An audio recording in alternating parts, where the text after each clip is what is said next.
So as you see, I have a PhD after my name, and that is pretty remarkable because I almost didn't get my bachelor's degree. And this is we are in an academic setting, so why not have a spectacular academic failure? And I certainly had one of those. Like Bailey, I was an only child. I was doted on by my parents, neither of whom, by the way, went to college. They had no idea what I was going to end up facing. And I managed to skip first grade. Actually, I was in the first grade for 2 days. And I remember my first grade teacher saying, "He's kind of a smart ass, get him out of here." So I went directly to the second grade. Somewhere around middle school, they said, well, this kid is no. So I actually skipped the 8th grade, which caused me to graduate from high school, and not a very good high school, at the age of 16 and go to college. Let me tell you, not a good idea. Not even close. Because I was pretty smart, perhaps in today's language, a staple genius. Actually, I never had to study. I never learned to take notes. I never spent very much time, delving into books and really studying. So I ended up at the University of Virginia, which, by the way, another story, is the only place I applied to. So I started off there, and I thought, oh, this is really interesting. The first experience I had was a bit of a shock when I saw my class schedule. I had 8 o'clock classes. Now, when I say I had 8 o'clock classes, I had 8 o'clock classes. I had an 8 o'clock class on Monday, on Tuesday, on Wednesday, on Thursday, on Friday, and Saturday. It was a different era. That was the bad news. The good news was the instructor didn't give a damn whether I came to class or not.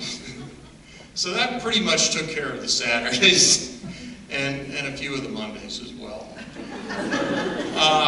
The other situation was they didn't like to give a lot of tests. It was like maybe a midterm and a final or a final paper or something like that.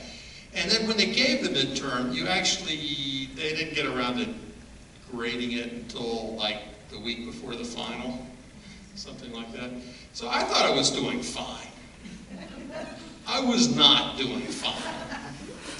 And at the end of the first semester, I didn't quite get a 2.0. I was close, but was not quite there.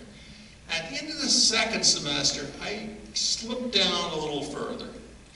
And at the end of the third semester, you see where this is going, right?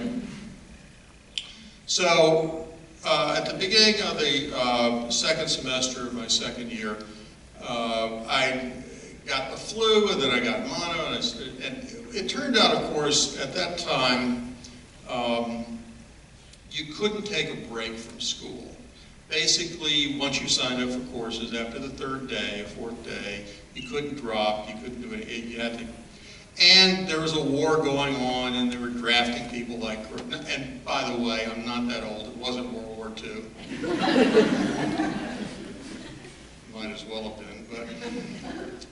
So, a nice doctor at Student Health Service said, okay, yeah, you're not doing well. So he gave me a medical leave, so I was able to get out of school for a semester.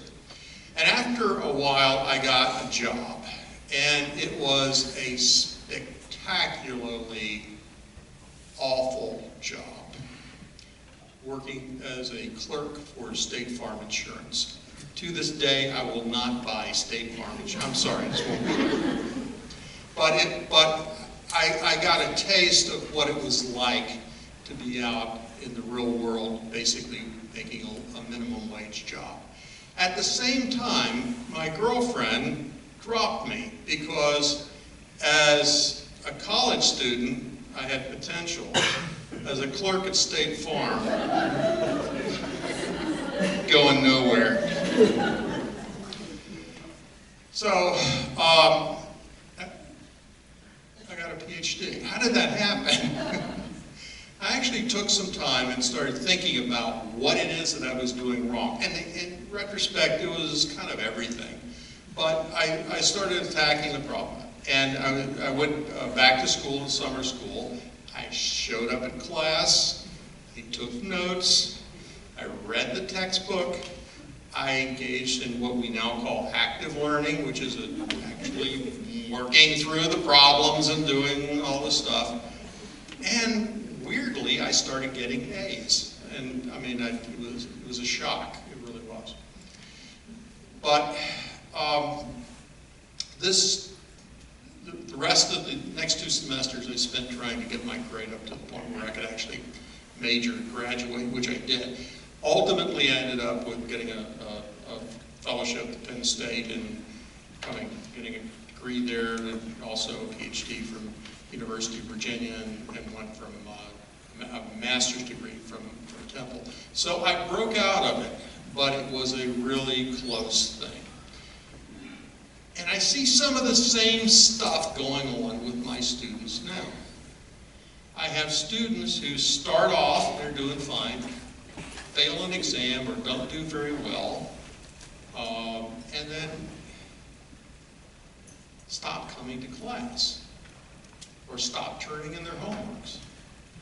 And, you know, I do contact them and try to urge them to keep going, but it doesn't always work.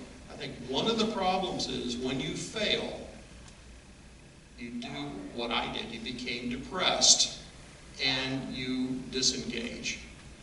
It is possible, I'm standing here, it is possible to break out of it, but it's not easy. And that is my somewhat spectacular failure moment.